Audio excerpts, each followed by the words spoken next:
order of the names, okay, that are in the lab manual so that we can follow along what we're looking at, okay? So, what we're looking at here, okay, this right here is the septum pellucidum, okay? Yeah. The interthalamic adhesion, also known as the intermediate mass. All of this area here before, so we're going to have, if you have the two halves, okay, you can see that the one central line, okay, that's going to go this way, it's called the central sulcus. Anything in front of the central sulcus, so all of this area up front here is going to be the frontal lobe of the cerebral hemisphere. We do not see the interventricular foramen because on this model, the interventricular foramen is a simple hole that we don't see here. It's going to be the hole that connects.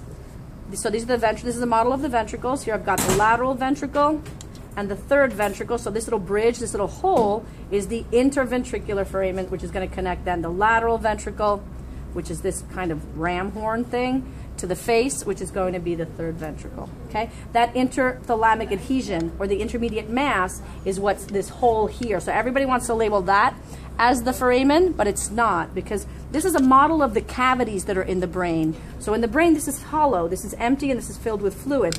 And the brain is kind of sitting, right? So these are lateral. Is that where it goes through? Correct. So this interthalamic adhesion, that little button right there, okay, is the one that's going to pass. So this brain is there. So this lateral is going to be in here somewhere, okay? And this interthalamic adhesion or intermediate mass is what's going to pass through here, because the thalamus, okay, which is going to be all of this here, right?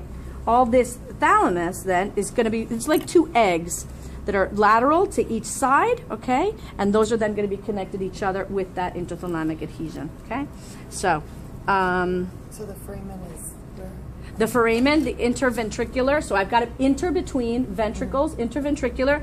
That interventricular foramen is between the lateral and the third, so it's that bridge right there. Sometimes I put the sticker in there, sometimes I put the sticker out here, okay? It depends on where. So that's the interventricular foramen, not that hole, okay? Again, that hole is what accommodates the interthalamic adhesion, which we talked about already. Okay, so that's the interthalamic adhesion, the frontal lobe, interventricular foramen. Again, we're going to see there.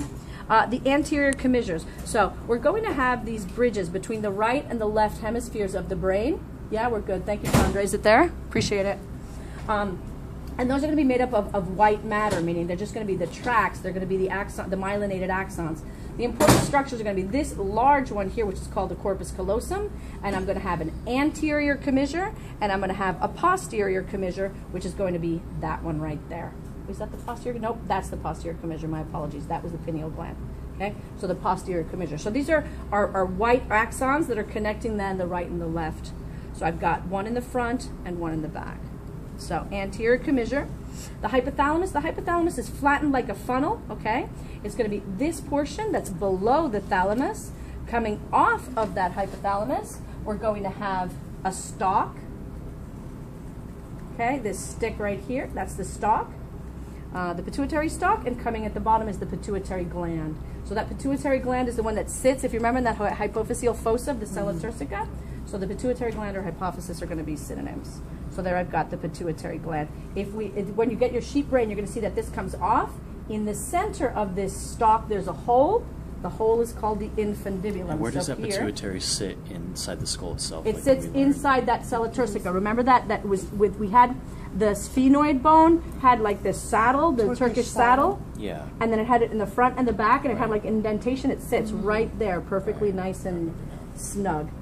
This is the way you're going to see it on the sheep brain, where all you're left is with the hole of where there once was a stalk and a pituitary gland, and that hole right there is called the infundibulum. Oh, the hole. The hole is the infundibulum. That's the hole in the center of the stalk.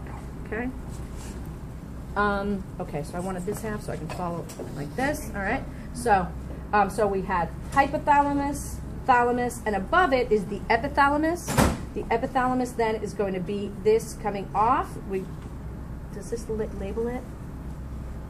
No. The only part that's labeled here of your epithalamus is this little knob back here, and that's going to be the pineal gland. Okay? So that's going to be the one in the back. All of that, hypothalamus, thalamus, epithalamus, make up the diencephalon. And again, because it forms like those two egg-like structures, that are central and lateral inside, very deep in the brain. Which one was epithalamus? The epithalamus, so all of this is the thalamus. All this up here, this all gets a name, but the only thing you need to know is that right there, which is the pineal gland.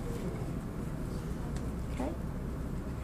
So that's going to be then what we're talking about there.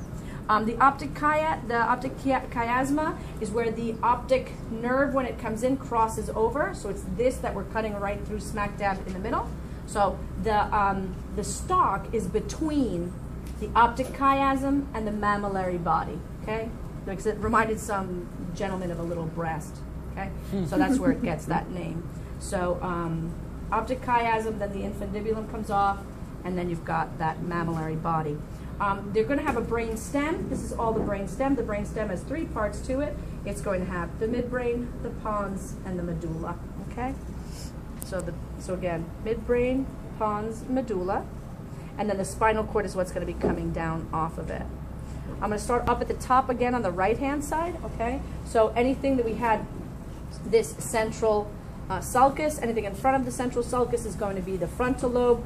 Between the central sulcus and the parietal occipital sulcus, all of that is going to be the parietal lobe.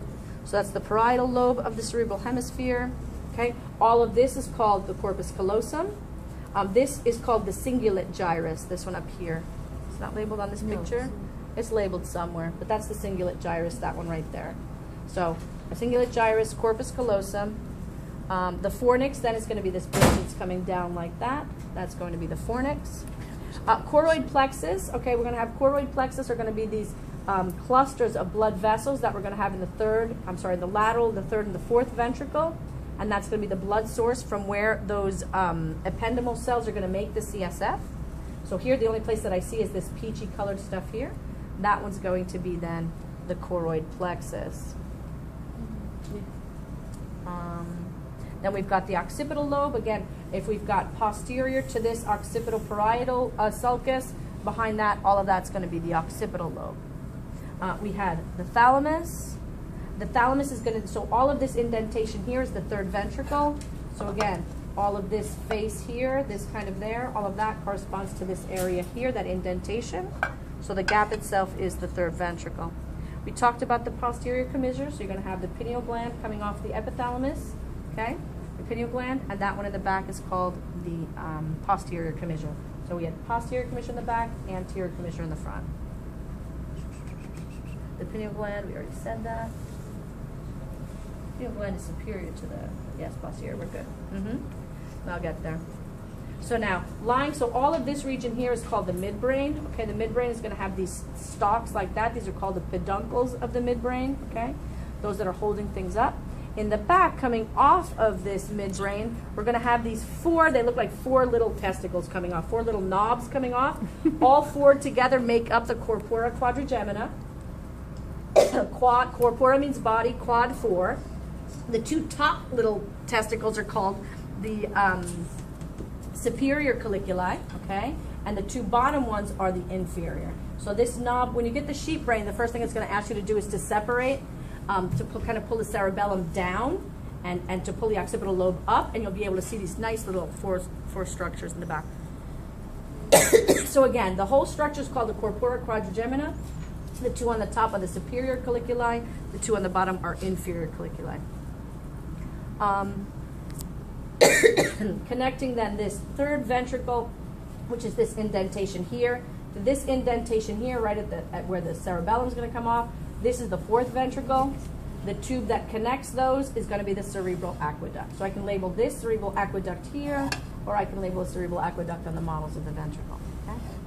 And that's going to be the fourth ventricle. Where is the cerebral aqueduct on the model? On the ventricle? Yes.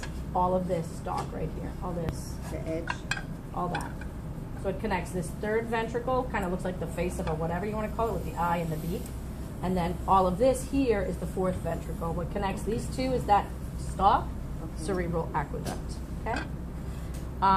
So the corpora quadrigemina is coming off of the midbrain, just like those peduncles in the front. Okay? Within the cerebellum, okay, you're going to have all this white matter that looks like a tree. All of that's called the arbor vitae.